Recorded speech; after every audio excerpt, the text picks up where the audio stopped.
guys, welcome back to the ALGS channel. Hope you guys are all doing well and having a great day so far. A lot to dive into and discuss in today's video as we are going over the drama, I guess you would consider this, in the Pro League invites. A little bit of an update as the Pro League invites were sent out. We have a little bit more information than what we had yesterday and at the time of the post of the article for the ApexGlobalSeries.com website. Also, we have an update on oversight and what MinusTempo and the TSM manager may be looking to do with Apex Esports in the future. This is exciting stuff. Shout out to people that are actually willing to invest themselves into a scene where sometimes it seems like EA is not willing to invest at all. Also, even though they actually are. I mean, we'll talk more about that in the future, but it is nice to see that some people aren't getting paid to do things and they're still willing to just put a lot of money into it. You love to see it. Also, we have some drama on the timeline regarding an Apex Legends developer basically coming out and confirming that one thing we thought would be bannable is not bannable at all. And you probably are going to see an influx of abusers of this thing in the game right now. We're here to talk about it today. So of course,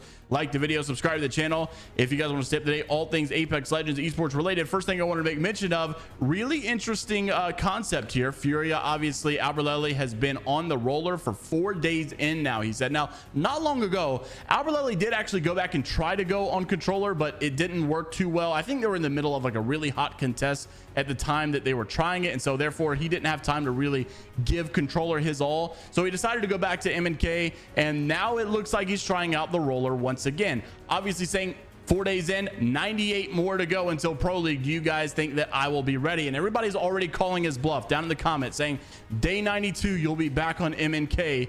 We already know. So I'm interested to see if you guys think that this is the right move for Furia. I personally think that 1 MK and 2 roller players is the sweet spot. And so I'm really interested to see how this squad continues to grow as they move on. Also, you saw this article yesterday from the ApexGlobalSeries.com website. We did go over this whole first wave that Tab had basically called out, and then also some of the teams that got invited. We did mention that this first wave was supposedly just this top line, right? Where it says teams who competed in year 3 championship, split 1 playoffs, or split 2 playoffs.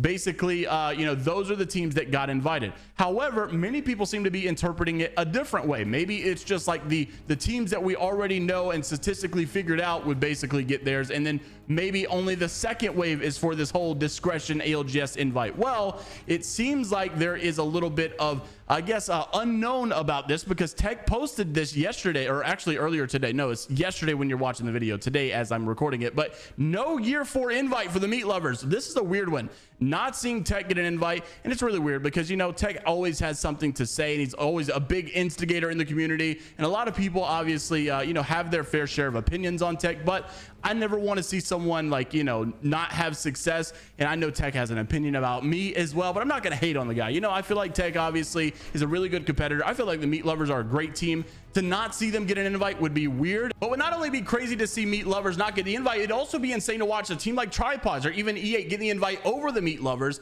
And that's when I really thought that this tweet was a little premature. Obviously, we saw yesterday that the first wave of Pro League invites went out, but there was still another wave to come. And a lot of these ALGS discretional choices of who will get the invite, I thought that surely, you know, meat lovers will be one of, if we're talking about Tripods or E8, surely we're talking about the meat lovers as well. But it seems like maybe I was wrong. Maybe he is right. Maybe they actually don't get one at all. I think they'll be fine in the qualifiers, but the reason I say this is because earlier today, MinusTempo went live on stream. He had a lot to say regarding the groups for the Pro League, and not only that, but also Oversight's future, about how they're actually going to implement new changes for you guys to play at home. If you're good, bad, decent, whatever the case may be, they're adding new ways for you to play tournaments or all kind of stuff, so that all the ALGS fan member community members can get involved in competitive Apex, which is a big W as well. And then also the locations for LAN. So here's a long clip with graphics on screen showing you the Pro League invites and how these Pro League spots will potentially work. Obviously not set in stone and not confirmed yet, but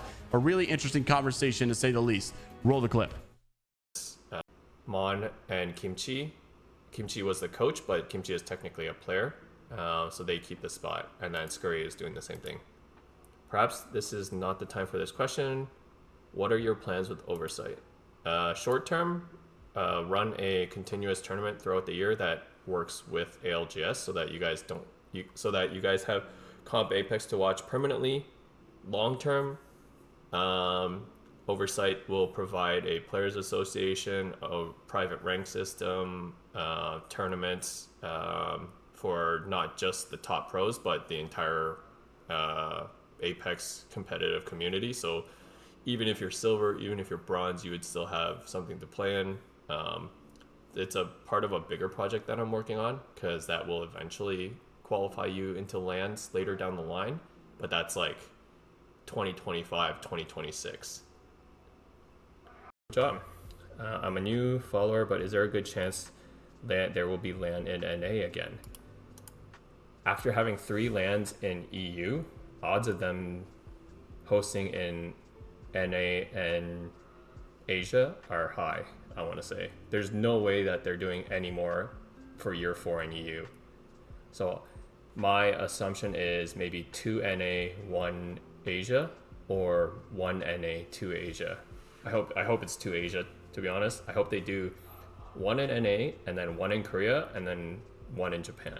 That would be a dream come true. Well, all 3 in Asia would be great if we could do 1 in Singapore.